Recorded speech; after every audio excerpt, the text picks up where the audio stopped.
Hi, this is Q. I've got a little bit of alone time on my hands, so I decided to just do a quick tea-free update. I did decide now in the end to make that a weekly thing because that way it's just easier to recaptivate, if that's a word, how I've been feeling during the week. Say hi, Sammy. Altogether, this has been a quite good week, I'd say. Work-wise, everything was okay. I made the decision to write another novel, and so that's a sign that I'm doing all right, that I want to get creative again and just want to do something worthwhile and not just sit around. Apart from that, I guess I've been feeling a little bit, what's the English word for it? A little bit confused the last couple of days because I've had a few days where I've felt very, very feminine.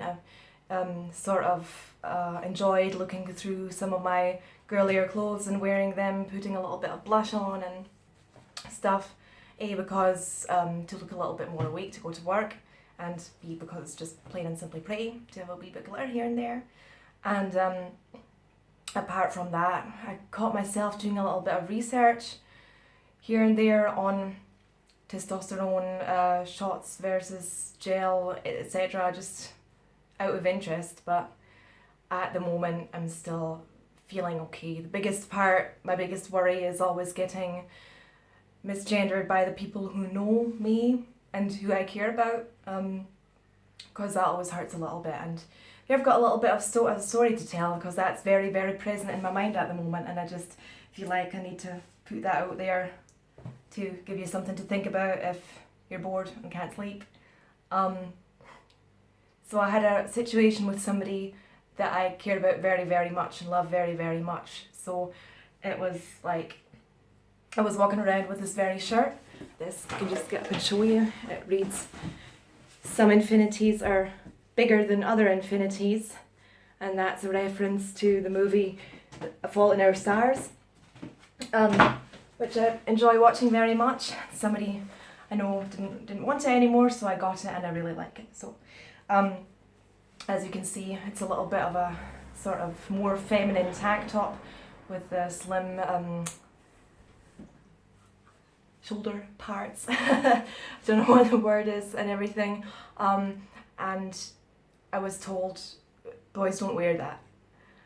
And I was first of all taken aback, and I was like, but I thought it was kind of unisex, and also like sometimes I really don't mind things that were originally made for females to wear,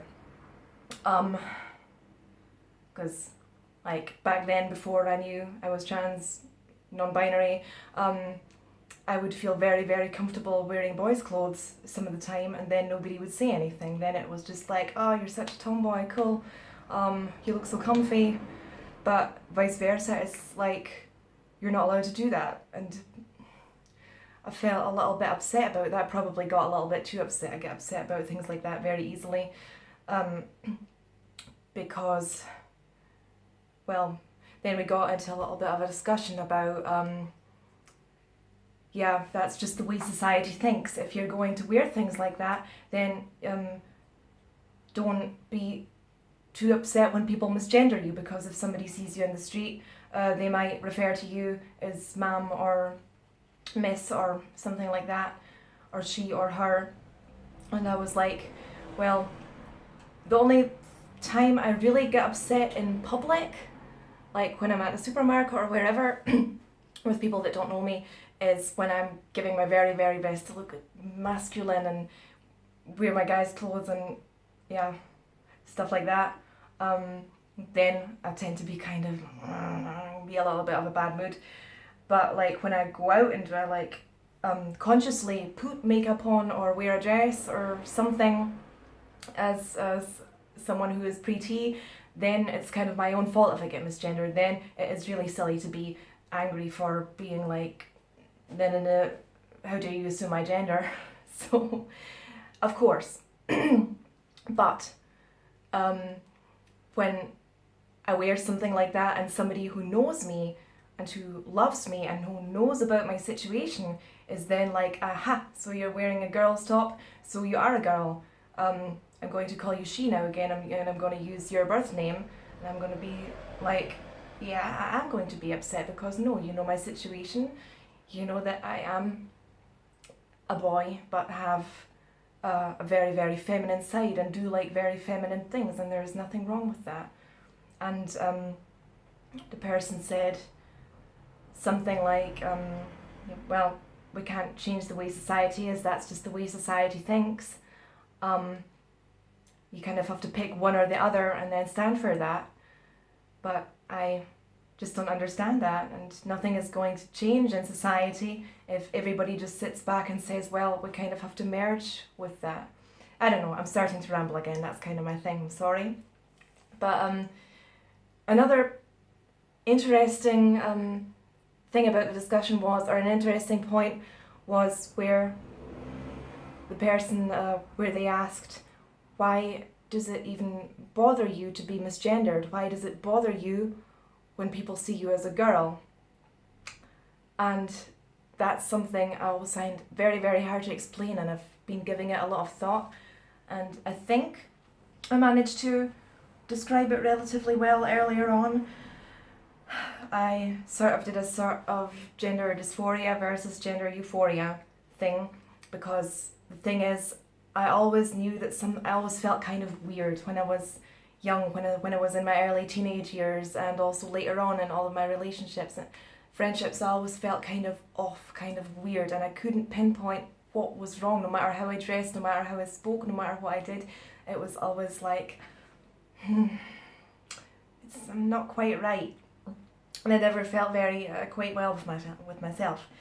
And then when it sort of clicked in my head, and I was like, oh, okay, there might be something, I think I might know what might be up, and to start to do some research and start to really like try to express the way I felt, and to express the way what's going on inside me. It was like, wow, I feel like me, like myself, for the very first time in my life, kind of. And when I go to a pub and somebody refers to me as sir, or my friends refer to me as I'm like a brother to them, or he or him, or Q or Quentin, it's like this huge, my heart starts to swell with happiness, because I just feel like this is who I'm supposed to be. Like, yes, okay, I think I've arrived at that point where I know who I am, and I know how to be happy, kind of. And then when somebody that I know and who knows comes and says like, ah, nonsense, I've always known you this way, so I'm just going to keep talking to you this way and addressing you like that. It's like, and that's something that causes massive dysphoria for me, and that's what bothers me, that I know that I've experienced gender euphoria in the last couple of months, and that isn't taken seriously, and it's just like, who cares? It's always something I say to the kids that I work with. You have to explain your feelings to me, because I can't look into your head, because everybody feels different. Somebody may not care at all if they're assigned female at birth or male at birth, and how society perceives them. But I do, and I know a lot of others of you out there do as well, and I don't know. Of course, I can't change the way people think, I can't change what's in people's minds, but I think I'm just going to try and live the way and express myself the way I feel, and just keep seeing how I feel with that. Oh well, that was enough rambling for one day. If you have any questions, feel free to post it in the comments. Video ideas, etc. Feel free to subscribe as always, and like, or, well, you can't just, oh yeah, actually it's YouTube, you can dislike, but please don't, that's rude. Anyway, see you next time again, bye bye.